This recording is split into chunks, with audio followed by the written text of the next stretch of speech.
बड़ी खबर सामने आ रही है। भारतीय दूतावास ने सभी भारतीयों से ईरान छोड़ने को लेकर एडवाइजरी जारी कर दी है। ईरान में चल रहे सभी भारतीयों को ईरान छोड़ देने की एडवाइजरी जारी कर दी गई है। दरअसल अमेरिका की तरफ से ईरान में हमले की धमकी दी गई है। अमेरिकी राष्ट्रपति ने ईरान पर हमले का संकेत दिया है। उधर ईरान के सुप्रीम लीडर भी अमेरिका की धमकियों से बेपरवाह दिख रहे हैं और अमेरिका पर पलटवार की धमकी देते हुए नजर आ रहे हैं। इन सब तनाव को देखते हुए भारतीय दूतावास ने सभी भारतीयों को ईरान छोड़ने की सलाह दे दी है।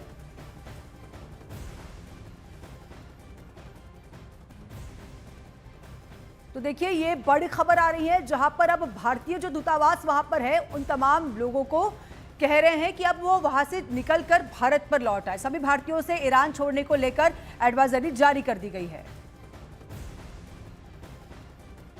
और इसी खबर को लेकर शैलेंद्र वांगू हमारे संवाददाता इस समय लाइव जुड़ चुके हैं। शैलेंद्र, आपका रुख करते हुए क्या बताएंगे, क्या अपडेट है? सभी भारतीय दूतावास को भारतीयों ने, मतलब यहाँ की गवर्नमेंट ने कह दिया है कि ईरान छोड़ दे और भारत में लौट आए।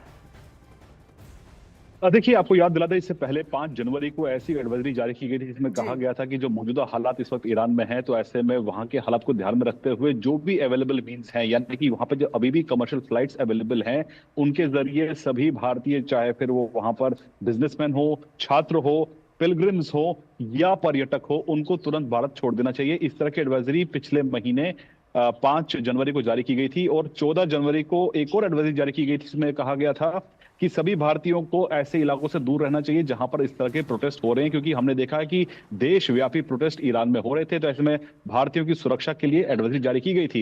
लेकिन इसके बाद हमने देखा कि शुरुआत में 1-2 फ्लाइट्स के जरिए कुछ भारतीय वहां से अपने हिसाब से, अपने खर्चे से, खुद प्लानिंग के साथ वहां से लौट आए थे। कोई इवैक्यूएशन प्लान नहीं हुआ था। लेकिन एक बार फिर दूतावास की तरफ से कहा गया कि जो भी भारतीय वहां पर हैं वो तुरंत ईरान छोड़ दे। मौजूदा हालात को देखते हुए आपको याद होगा जिस तरह से अब से कुछ दिन पहले ही अमेरिकी राष्ट्रपति डोनाल्ड ट्रंप ने ये कहा था कि 10 दिनों के अंदर वो फैसला ले लेंगे। और ये भी कहा जा रहा था कि जिस तरह से यूएस सुप्रीम कोर्ट का जो फैसला आया था टैरिफ को लेकर, उसके बाद कहीं ना कहीं फिर एक बार दबाव बनाने के लिए अमेरिकी राष्ट्रपति इस तरह का कदम और इस तरह का फैसला ले सकते हैं। तो ऐसे में भारतीयों की सुरक्षा सबसे ऊपर रखते हुए ये एडवाइजरी जारी की गई। और ये भी कहा गया है कि जो भी भारतीय वहां रह रहे हैं वो वहां पर जो दूतावास है उनसे संपर्क में रहे। और अगर इंटरनेट की कोई परेशानी है तो अपने जो उनके जो लोग यहाँ पर, जो परिवार के लोग उनके भारत में रहते हैं, उनके जरिए वो रजिस्टर करें ताकि उनकी तमाम डिटेल्स भारतीय दूतावास के पास रहे। तो कुल मिलाकर ये कहा जा रहा है कि वहां पर हालात इस वक्त ठीक नहीं है। तो ऐसे में भारतीयों को वहां पर रहना सुरक्षित नहीं है, इसलिए वो जो अभी अवेलेबल कमर्शियल फ्लाइट्स है उनके जरिए तुरंत वो ईरान छोड़ दें।